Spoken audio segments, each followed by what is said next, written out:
Okay. So what is the link?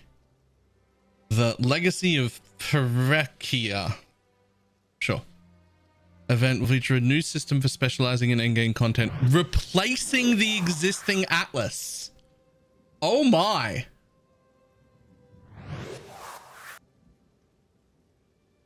Dark Mist. And the tier 1 sub as well. Replacing the existing Atlas? As you progress to the endgame, you will find idols, which will be placed into a new tab on the map receptacle UI. Yeah, the Atlas tree. Replacing the Atlas skill tree with this guy. Oh, it's got more blocked nodes than it did before. We only had those 2 blocked nodes on the last one.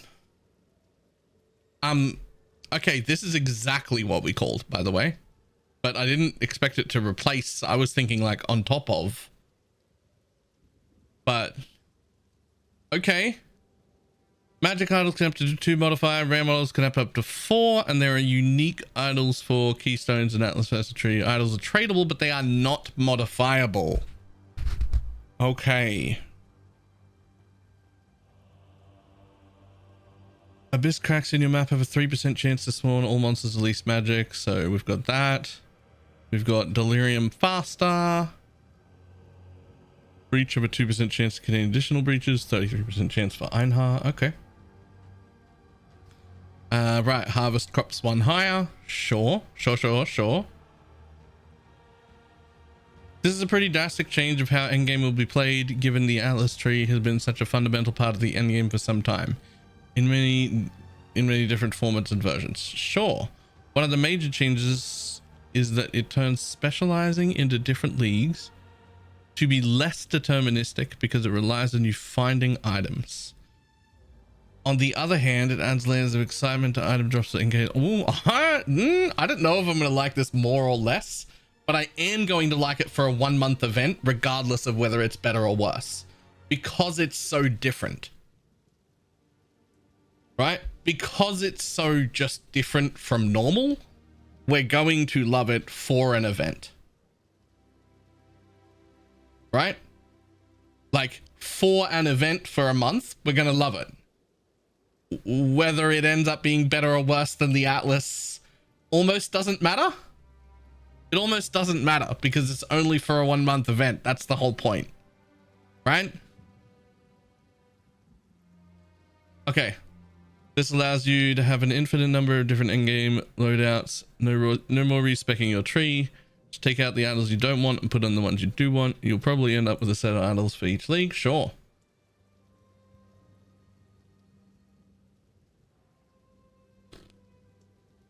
All right. With the Atlas tree, you can only get so much of a given stat because of how much we put on the tree. With this system, you can get a lot more of certain things, pushing the boundaries even further than before. For example, if you want all essences on monsters to be the highest tier possible, or much more number of blueprints revealed. Ooh. Ooh. A prison monsters in your map have at least 1 essence of the highest possible tier. Interesting. Your maps have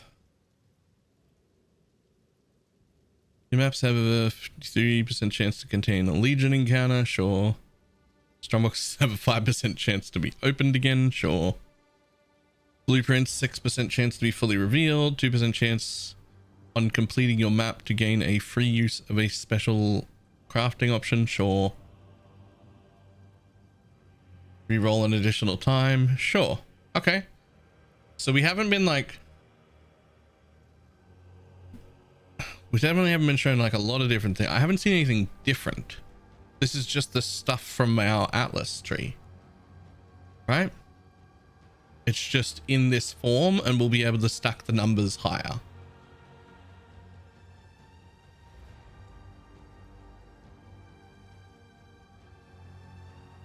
Interesting.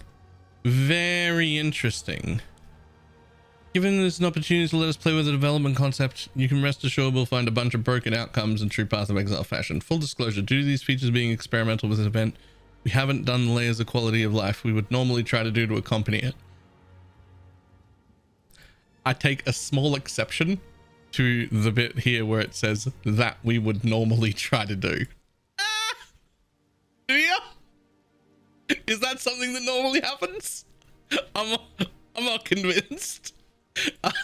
Anyway, for an example, we would want different inventories for different league set loadouts, but instead during this event you'll simply have one inventory to manage yourself. Based on the popularity of this system, we could have more features in the future and streamline it, minimize micromanagement, etc. Cool. Given that players afterwards will likely want to experiment with the ascendancy class or alternate endgame mechanic individually, we'll be adding both of these as a private league option sometime after the event. Yo,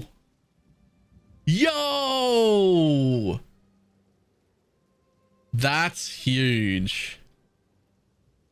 Okay, we'll be posting the full details later this week. I'm teasing some more event ascendancies. In the meantime, if you missed them, okay. No, I'm on board with that. That's great news. That's some great news. This bit right here, though, is almost a joke. You probably should have left that out. That's definitely not something that's normally done. But otherwise, the rest of this looks great. I wonder if there's a way to unlock these, because this is a different state. Like, this is, like, more is blocked here.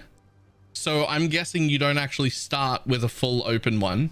I'm guessing that the end version still has these two corners blocked.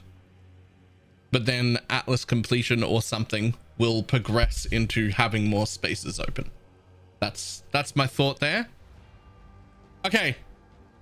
So the big point here will be, it doesn't even actually matter if this is better or worse than our normal Atlas tree, or if you like it more or if you like it less, because it's a 1 month event. It's not a permanent change, and it looks amazingly fun for an event. And then at the end of the event, we'll figure out whether we like it or not. But like, it's different. It's interesting. I'm interested. I'm keen. Let's go. I need to play.